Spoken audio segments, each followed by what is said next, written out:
आज मैं scar revision या घाव के निशान हटाने के बारे में बात करूंगा और इसके साथ ही चेहरे के एकने के निशान यानी तिल, झुर्रियाँ, इन सब को वैज्ञानिक या चिकित्सकीय दृष्टिकोण से कैसे हटाया जा सकता है, इस पर भी मैं आपसे चर्चा करूंगा।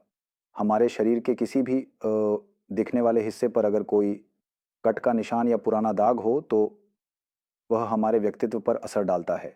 बहुत से लोग इसके कारण हीन भावना या आत्मग्लानि का शिकार हो जाते हैं। असल में इन चीज़ों को कॉस्मेटिक सर्जरी की मदद से बहुत ही सलीके से हटाया जा सकता है। हाँ, मैं पहले ही एक बात स्पष्ट कर दूं, दुनिया में कोई भी सर्जरी ऐसी नहीं है जिसमें निशान जी न रहे। आप शरीर के किसी भी हिस्से में सर्जरी कराएं, कहीं ना कहीं एक निशान ज़रूर रहेगा।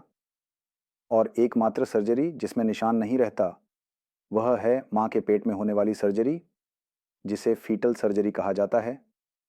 यह हमारे देश में नहीं होती, विकसित देशों में होती है। जैसे माँ के पेट में पल रहे बच्चे को अगर कोई जन्मजात दोष हो तो उसे पेट के अंदर ही फूपर ठीक कर दिया जाता है। उस सर्जरी के बाद जब बच्चा जन्म लेता है तो उसके शरीर पर कोई निशान नहीं रहता, लेकिन जन्म के बाद चाहे आप बांग्लादेश में सर्जरी कराएं, लंदन में या अमेरिका में कहीं भी सर्जरी कराएं, उसके बाद निशान जरूर रहेगा। अब आप पूछ सकते हैं कि फिर स्कार रिवीजन कराने का फायदा क्या है। हाँ, इसे निन्नुआ तथा अगर आपके जो निशान हैं उन्हें मैं 100% में से 95% तक हटा सकता हूँ दो, तो यह तो एक बहुत बड़ी सफलता है। हाँ, स्कार रिवीजन के बाद भी एक छोटा सा पतला सा निशान जरूर रहेगा। यह बात आपको पहले से जानकर ही स्कार रिवीजन सर्जरी करवानी चाहिए, और हम यह अधिकतर मामलों में स्थानीय रूप से ही करते हैं। इसके अलावा जो अन्य निशान होते हैं जैसे चेहरे पर मुहांसों के दाग, मेलाज्मा या झुर्रियाँ जिन्हें हम रिंकल्स कहते हैं, इनके लिए और भी कई तरह की प्रक्रियाएं हैं, जैसे माइक्रो नीडलिंग प्रोसीजर है, फिर लेजर है, माइक्रोडर्माब्रेशन है या केमिकल पीलिंग्स हैं।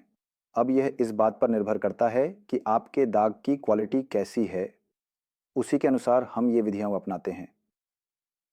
अगर आपके चेहरे पर मेलाज्मा के दाग हैं या मुहांसों के दाग हैं तो आमतौर पर हम माइक्रो नीडलिंग या लेजर का इस्तेमाल करते हैं। हम इन्हें हटाते हैं।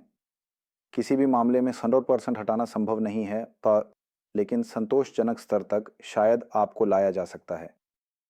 इन सभी मामलों में, इन सभी सवालों के संदर्भ में अधिकतर मामलों में कई सत्रों की आवश्यकता होती है।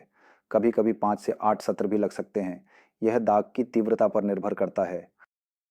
और बड़े दागों के मामले में या जिनके दाग ज़्यादा गहरे हैं, उनके लिए हम अन्य तरीकों के साथ केमिकल पीलिंग का भी इस्तेमाल कर सकते हैं। हाँ, तो मैं वही बात कहना चाहता हूँ जो बहुत लोग नहीं कहते।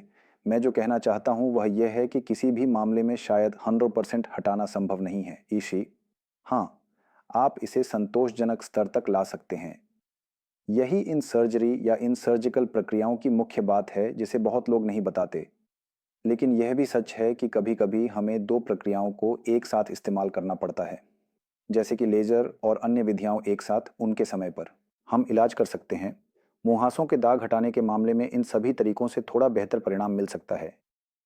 और एक और बात यह है कि अगर आपको अपनी त्वचा अच्छी रखनी है तो एक चीज़ आपको ज़रूर करनी होगी। आप लोग शायद सोचते होंगे कि हीरो हीरोइनों की त्वचा इतनी सुंदर क्यों होती है।